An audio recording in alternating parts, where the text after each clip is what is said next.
Hi, Brian Whiten's filling in for Buck. Welcome to Discovering. Tonight we'll start out with a trip to Little Bay De Noc for an evening of perch fishing in an effort to satisfy my urge for a Friday night fish fry. Basically, all Lake Michigan has been really goofy this year for salmon, and for the walleyes here in the bay have been really slow. One of the few good things this year has been the perch fishing. Then it's off to Copper Harbor, home to some of the most renowned mountain bike trails in the world. Copper Harbor is one of a very few ride centers in the world. So Copper Harbor is the silver right now, working on gold. There's only one other gold ride center in the whole world at this point. Stick around, that's all tonight, right here on Discovering. The secret streams that flow beneath the cliffs of colored stone. Forest thick and healthy with birch and pine and oak. Surrounded by the greatest lakes this world has ever known. The black bear's awesome presence as he roams the hills and fields. Call of the timber wolf, the loon's lonesome trill. The eagle soaring high above, the trout lies deep and still. These are what I treasure, the only way I measure feelings that I have for this fine land. There is so much to discover when you're a long-time lover of northern Michigan.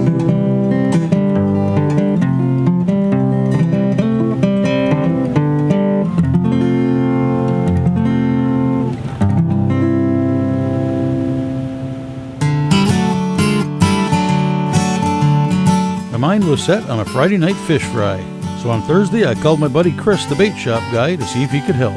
He said the weather wasn't really right, but we could try a couple hours of perch fishing on Little Bay De Noc in an effort to satisfy my urge for a pan full of golden fillets. Right now we're just zigzagging along the brake lines here, just looking to see if there's any fish holding on the brake lines. So far I'm seeing some fish between like 20 and 25 feet on the graph here, so once we find a couple of good pods of fish, then we'll set up upwind of them, set up the anchor, and then try to drift back on top of them, and we'll work from there. Perch don't rank very high in the list of big fighters, and a jumbo is about 10 inches. But when it comes to a fish fry, perch are right up there near the top. Just going to try to do a little perch fishing here on Bay De Noc today. Basically, all Lake Michigan has been really goofy this year for salmon, and for the walleyes here in the bay have been really slow. One of the few good things this year has been the perch fishing. It's been pretty consistent since ice out. We've been getting good numbers and good average size fish. Today we're just fishing right off just north of Saunders Point in Gladstone. Just kind of worked along the brake lines here until we could find some fish. Looks like 20 to 25 feet of water we've been finding some fish, so just anchored up and just using basic perch rigs. I'd tie up my own, but the commercially made ones work good too. Just a sinker on the bottom with a couple of dropper lines with a hook or a teardrop. I like to go with the teardrops just for a little added color. Till we get the fish on a good hot bite, I actually tail hook most of my minnows. That way they can still swim, they can still move. And if you get a bite and you set the hook and you miss it, you don't rip the minnow off of your hook.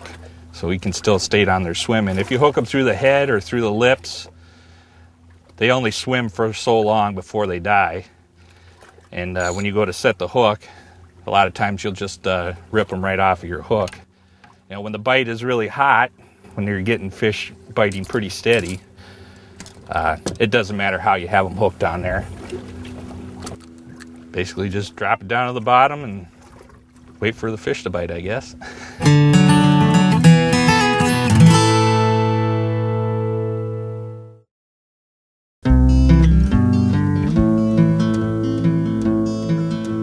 The better days to fish, in my experience doing this type of fishing, is when the wind is blowing really good, especially if you have a good south wind. Now, of course, we had south wind for the last 4 or 5 days until Brian decides he wants to go fishing with me, and it switched to the north. But you want to have some good wind blowing, just like this right here. You get the rod action where it basically is jigging the whole rig for you. You can see where it lifts, hits the bottom, lifts, hits the bottom. Seems like that kind of helps draw the fish in. I don't know if it's the noise of the sinker bouncing on the bottom gets their attention, but it definitely helps. Ideally, I'd like to have more wind than this, but you got to do what you got to do when when you can go. Back, better one. Oh yeah, that's more like it.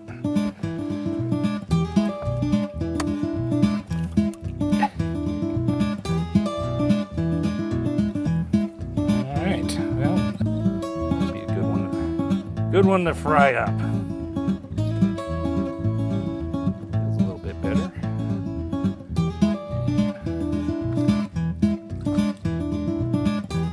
That'll eat.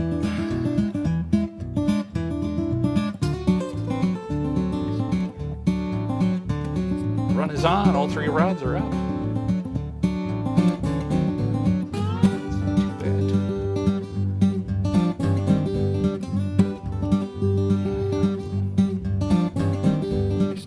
Fillet off of that. What the heck, we'll throw her in the pile too.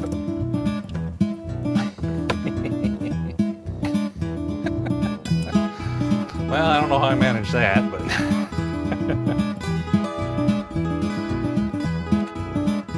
basically the perch on Little Bay De Noc is pretty much a year-round thing.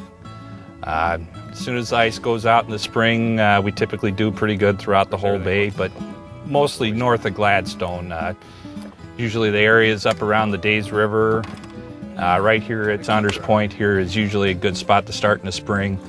They just kind of move around the bay. If you spend any time out there, you'll figure them out. Otherwise, just stop in or call us at the bait shop and we'll let you know the best areas to go. But pretty much the same as we're doing here, just basic perch rigs. The springtime, it's usually more wigglers. The minnows don't seem to work quite as well in the spring. As the summer moves along, wigglers, you can only get them until the first part of June. And then they tend to switch over more to a minnow bite anyway. And here we are now. It's towards the end of summer in late August, and we're still doing mostly on minnows. It's starting to pick up at least a little bit better fish. Really, you can fish throughout the whole bay here for them. We get fish up in the north end of the bay in shallow and less than 8 feet of water in the weed beds. You get them at the same time out here in deeper water, 20 to 30 feet. Again, pretty much minnows all through the summer. Later in the fall, they still kind of hang around in the same areas here all along these break lines. Last year we did really well in the harbor in Escanaba. We caught quite a few fish just fishing off the shore, off of the boat docks down there. Fat for this time of year, I mean, it's not eggs. But this area here, again, Saunders Point is usually really good here in the fall. Once we get the ice, again, it's more concentrated on the north end of the bay.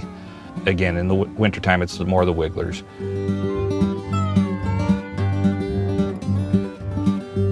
Well, the setting sun signaled the end of the shopping portion of my dinner plans. Now we'll skip ahead to the tasty part. There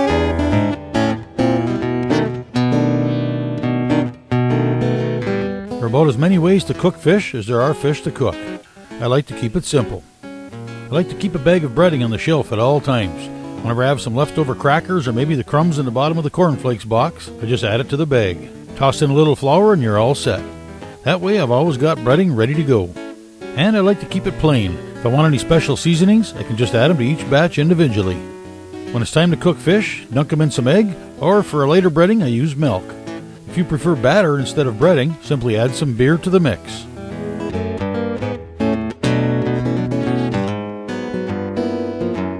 Cast iron pan, oil. When the match ignites, the oil is at 350. Add the fish. Flip them once and you're all set.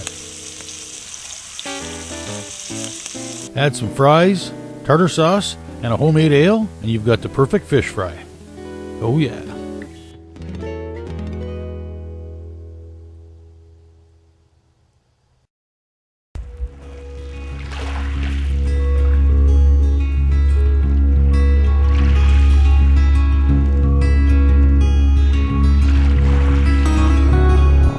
Keweenaw Peninsula, there's a project that began before the existence of life on Earth. There was a fault that starts out way south of here, but it surfaces in this area called the Keweenaw Fault.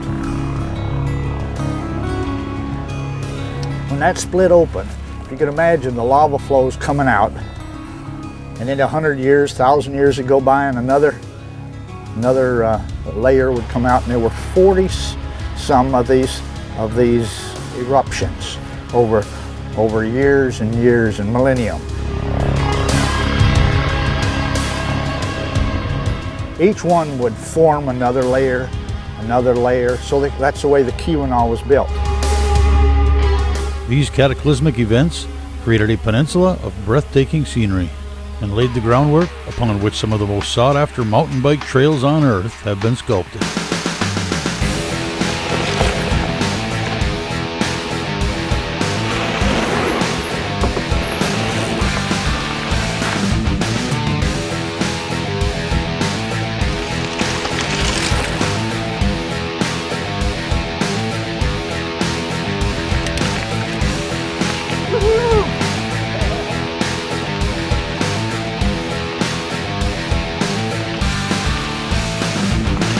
Yeah, we came up all the way from St. Paul, 7.5-hour drive just to check out these trails and check out the race, and it's been a blast so far. Haven't had any broken bones or spirits for that matter, but yeah, it's great. I love it up here. Perfect weather and incredible trails, and I'll definitely be back.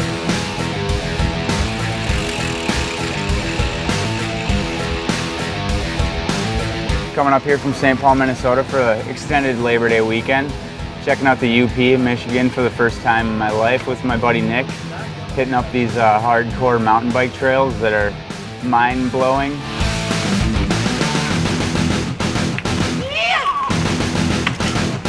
We have a really broad range of trails in our system, from double black diamond, downhill and jump trails, and then also all the way down to your standard blue single track, green single track. So the diversity really helps to accommodate a wide range of riders. So we're getting people that are traveling here from all over the country, coming from out west, people who are used to riding the Rockies or the Appalachians all the time. They can come to Copper Harbor and still have a very unique mountain biking experience. Over the years, we've been working hard as a club to really put our trails on the map, and we've been doing lots of fundraising. And early on, we kind of knew that the town of only 83 people at the time, if we were going to rely on volunteers to build our trails, they were going to get burnt out very quickly. So we quickly adopted the model of doing incredible amounts of fundraising and then building our trails professionally and building our own in-house trail crew. So since then, we've learned a lot along the way, and the trails that we build get better and better every year. And that kind of shows with a lot of our recent work. It's definitely world-class and up to par with anything else out there. IMBA actually has a designation that's called the Ride Center. And what that is it's all sorts of different riding experiences all bundled into one. And we're trying to create true destinations. So Copper Harbor is one of a very few ride centers in the world. And then on top of that, we actually have different designations between that. We have bronze, silver, and gold. So Copper Harbor is a silver right now, working on gold. There's only one other gold ride center in the whole world at this point, and that's out in Park City, Utah. So these guys are on a really high level, and they're moving that way. They just built a new trail called the Overflow Trail, which is a downhill-oriented trail. That's one of the things they need to sort of check off to become a gold-level ride center. So this is unique not only to the UP, but it's unique to the country, and it's super special. And you can see what's happening because of it. You see all the people around, people that are coming for this event. I've come up here every year, on and off. I came up here first time in 2000, and I've been up now for the last 6 years straight for the festival itself, and just watching the growth has been, it's not incremental, it's been explosive. I mean, it's really impressive, and this year it really feels even bigger than normal. So a lot of the clubs that I've worked with throughout the region, are all in similar situations. They're looking to actually create they're looking to create destinations because they're looking to create economic impact. They're actually trying to bring people to their towns, get more tourists, get more people spending money. And so we have been kind of jokingly calling it the Iron Curtain, because there are all these old mining communities that are really starting to get behind mountain biking. So you have Marquette, you got Ishpeming, you got Houghton, you got Copper Harbor, you got Duluth, you got Cable, Wisconsin, you have Crosby, Minnesota, and we're even seeing stuff happening on the North Shore. Tofty, Minnesota, Grand Marais, Minnesota, and even Thunder Bay, Ontario. So, we're seeing it work. We're seeing people get behind it. We're seeing that we have the ability to create the trails that will actually drive people to come here.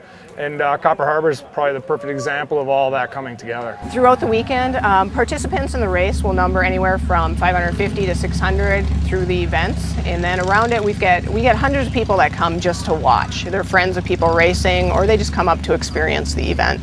This weekend is one of the big weekends for riding. The whole town is filled with bikers. If you go through the campgrounds or through any of the parking lots of the hotels, there's bikes on top of the cars. And that is what this weekend is about. We're bringing a lot of money into this little town of Copper Harbor, and it's not just this weekend. Throughout the year, the trails are starting to bring people from all over the world, actually. And we are one of the top 5 destinations in the country for mountain biking, and it has really made a huge impact on Copper Harbor throughout the season. People are coming in, and because we're getting so much attention because of the Ride Center, people are learning about us. We've been in national publications just focused on mountain biking, and people are coming here to ride, and they're learning about us, and it's really making a huge impact on the town. I did all right in the downhill, crashed pretty hard, and unfortunately today also broke my derailleur off in the enduro. So far the weekend's not going exactly as planned, but still having a lot of fun.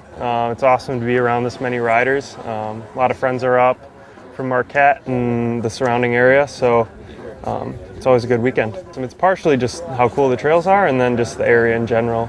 Being on Superior here and being so secluded, it's nice to get away from the cell phones every once in a while. So yeah, it's a good time. They have a good variety. There's a lot of cross-country trails to pedal on, and then they have some more downhill, more aggressive trails put into, so you can bring 3 different bikes and ride 3 different styles over one weekend. Nothing but great scenery, beautiful fresh air, and absolutely zero cell phone or internet reception. So really a good way to get out of town for real.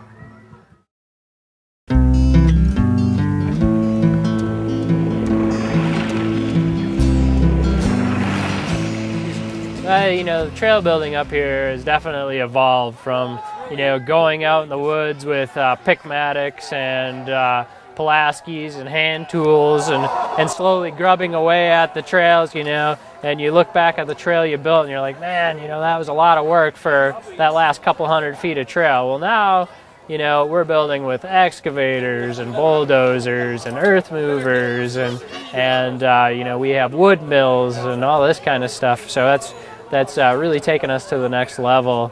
So we can go out in the woods, and we're not just carving little trails into the dirt anymore. We're sculpting art into the woods. Basically manipulating the dirt to make features that definitely fit in well in the landscape, and they ride really, really well specifically for mountain biking. So like the new style trails that we're building are definitely mountain bike specific. It's like a lot of people pay attention to motorized sports where you have motocross tracks and race car tracks. Well, now we're building true mountain bike tracks through the woods, and that's really helping to draw a lot of new users into the sport. Start with 1 part Copper Harbor Trails, 1 part mountain bikes, add adrenaline to taste, and you've got a recipe for a great weekend. To uperize that recipe, just add water.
Well, that's it for this week. I hope you enjoyed the show. This week, pick a day and get out in the woods. Doesn't matter what for, just get out in the woods and take the time to enjoy it. We'll see you next week right here on Discovering.